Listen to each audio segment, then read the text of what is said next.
एजाज अहमद साहब रावलपिंडी से आप सवाल करते हैं, अगर सफ़र के दौरान नमाज क़ज़ा हो तो घर वापसी पर कसर नमाज की क़ज़ा करना होगी या मुकम्मल नमाज की।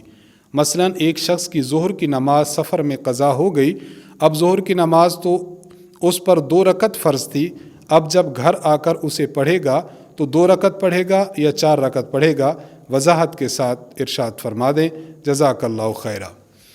देखिए, एक शख्स अगर सफ़र में है और सफ़र में उसकी नमाज फ़ौत हो चुकी है तो उसके ज़िम्मा सफ़री नमाज है।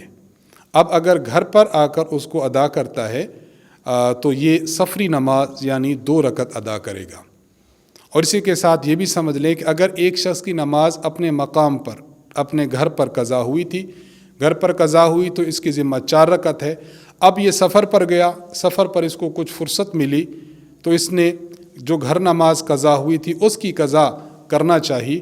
तो अब चूँकि घर में उस पर 4 रकत फ़र्ज़ हुई थी, इसलिए सफ़र पर उसको अदा करेगा तो 4 रकत ही उसकी अदायगी करेगा जो नमाज क़ज़ा हुई थी।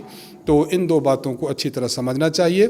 बाकी कोशिश करनी चाहिए कि आपके सफ़र में आपकी नमाज जो है वो क़ज़ा ना हो, वक्त मिले मौका मिले तो इंसान को फ़ौरन अपनी नमाज़ पढ़ लेनी चाहिए। इसलिए सफ़र के दौरान एहतिमाम करना चाहिए कि इंसान बावुज़ू हो, इससे सफ़र भी बाबरकत रहता है। और अगर नमाज का वक्त कहीं मिलता है तो इंसान बावुज़ू होकर, बावुज़ू पहले से होता है तो अपनी नमाज को बआसानी अदा कर सकता है।